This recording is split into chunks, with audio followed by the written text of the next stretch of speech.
مگر اس سے پہلے سب سے پہلے وہ نبض ہے جو سیکھنی چاہیے، جو ہمیں سمجھنی چاہیے۔ طب کا جو سب سے پہلا سبق ہے وہ نبض ہے۔ ہم نے آگے پیچھے کی کون سی دوائی دینی ہے، نبض کو ہی نہیں جانتے، نبض کا علم ہی نہیں ہے۔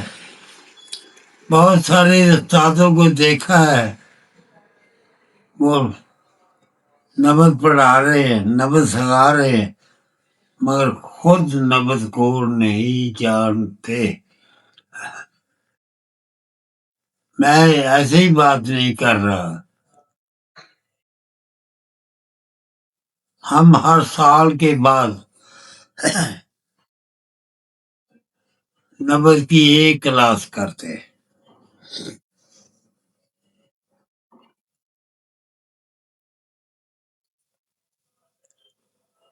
یہاں فری نبضیں سکھائی جا رہی ہیں،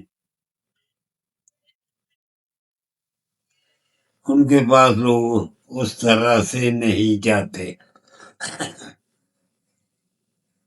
اور بڑے بڑے نام ہیں وہ۔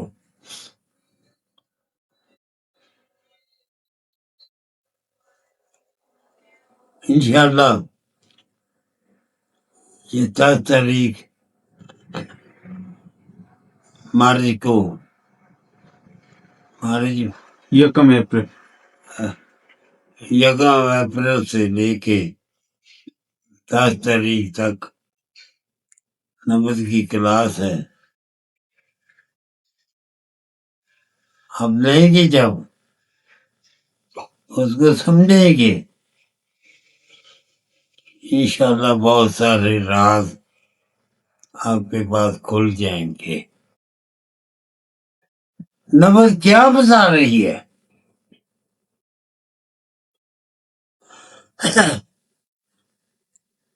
نبض کا درجہ کون سا ہے؟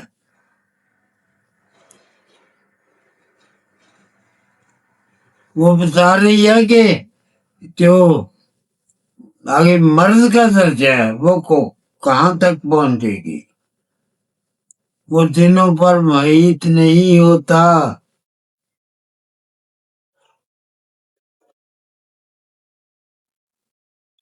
نبض انقباض سے شروع ہو کر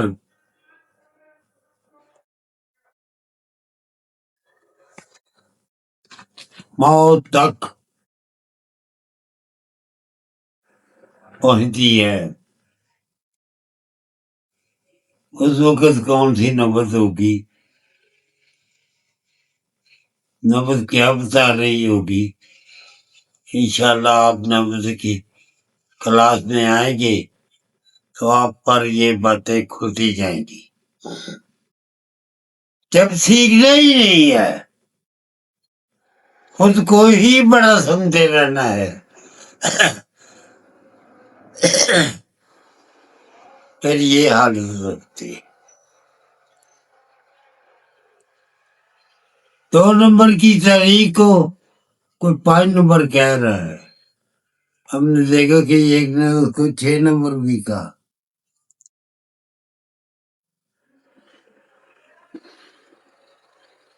کوئی 5 نمبر کی تحریک کو 2 نمبر کہہ رہا ہے۔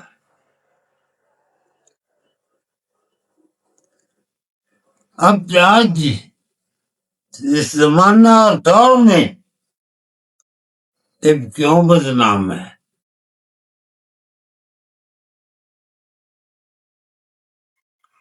ہم نبض کو نہیں جانتے۔ دیکھیے کتنے امراض جو علامات ہیں ان کو امراض کہا جا رہا ہے۔ جتنی چیزیں سامنے ہوتی ہیں وہ علامات ہوتی ہیں۔ جو نبض ہے، جو تحریک چل رہی ہے، وہ مرد ہوتی ہے.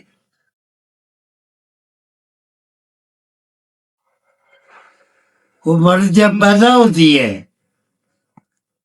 پھر اس کے ساتھ علامتیں اکٹھی ہوتی جاتی ہے. جتنی لمبی وہ چل رہی ہے. کبھی سے ہوتا ہے کہ مرض شروع ہوتے ہی 2 سال تک سوزش تک ہی محدود ہوتی ہے. تو کبھی یہ ہوتا ہے کہ چند ہی دنوں میں وہ سوزش کے ورم کے درجات کراس کرتی چلی جاتی.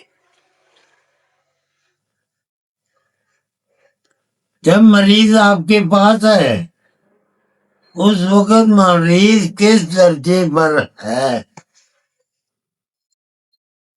الحمدللہ ہم ہر سال آنے والے جو سیکھنے والے ہیں ان کو بتاتے ہیں نبض ایسے ہے. نبض یہاں سے دیکھنی چاہیے.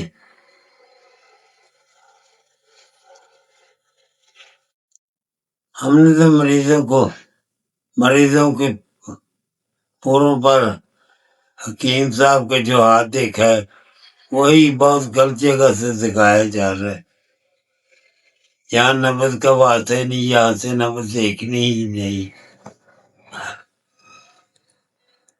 بہرحال جب نبض سیکھی جائے گی تو اس میں کیا ہے؟ اس میں جو ہے علامات ہے. علاج ہم نے مرض کا کرنا ہے. اگر وہ علامات ہیں وہ علامات جو ہیں وہ سوزش کی ہے.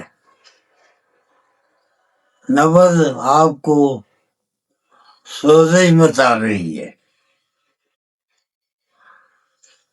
تو پھر آپ کے پاس 3 دوائیاں ہیں. محرک شدید ملئی ہے. آپ پھر ان میں سے استعمال کر کے مریضوں کی مرض سے جان چھٹوا سکتے ہیں. اگر مرض اس سے آگے بڑھ گئی ہے، ورم میں چلی گئی ہے، تو ظاہر ہے پھر یہ ان دوائیوں سے وہ مرض نہیں جائے گی.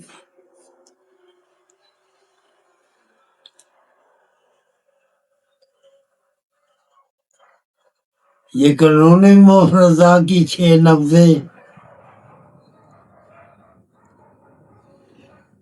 10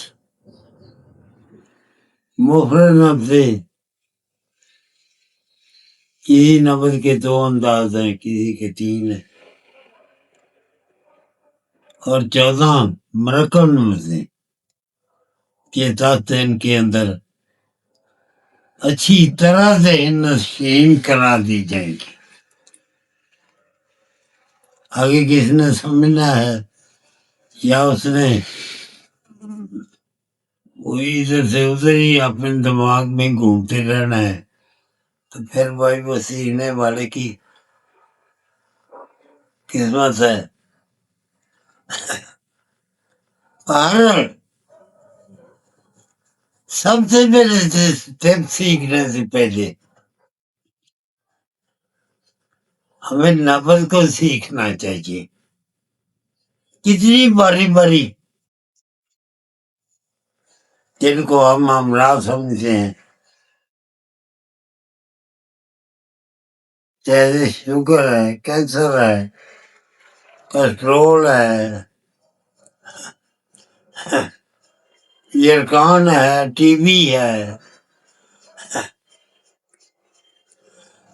ہائی بلڈ پریشر ہے، مرگی ہے،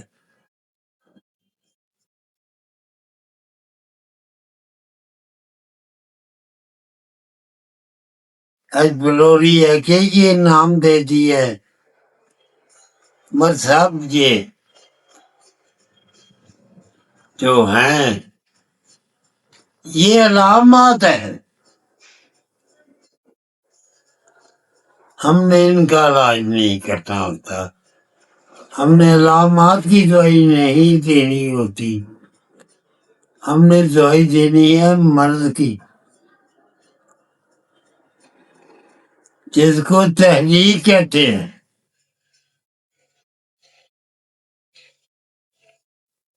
وہ کون سی ہے؟ وہ 3 نمبر ہے، 4 نمبر ہے، 5 نمبر ہے، 6 نمبر ہے نمبروں میں.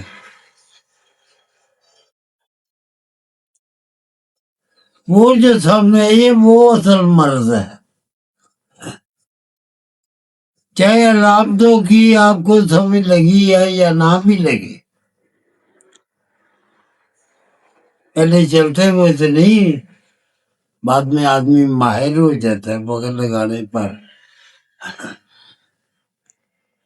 وہ جو ہے آپ پر کھلتی چلی جائے گی. جب آپ ان کو اس کا علاج کریں گے مرض کا،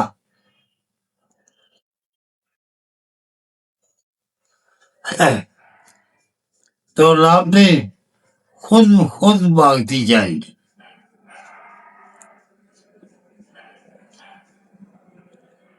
جب حکیم کے پاس مریض آتا ہے، حکیم صاحب سوچتے ہیں اس کا تو یہ پرہیز ہے، مریض تو بھاگتا ہے، بھاگ جائے گا. بھائی بھاگتا ہے تو بھاگ جائے مریض.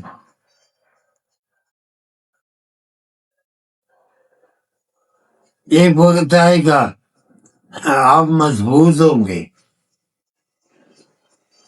مریض آپ کے پاس آ کے علاج کرانے کو اپنی خوش قسمتی سمجھے گا. اصول کا، قانون کا ہاتھ کبھی نہیں چھوڑنا چاہیے. قانون پر چلتے رہے.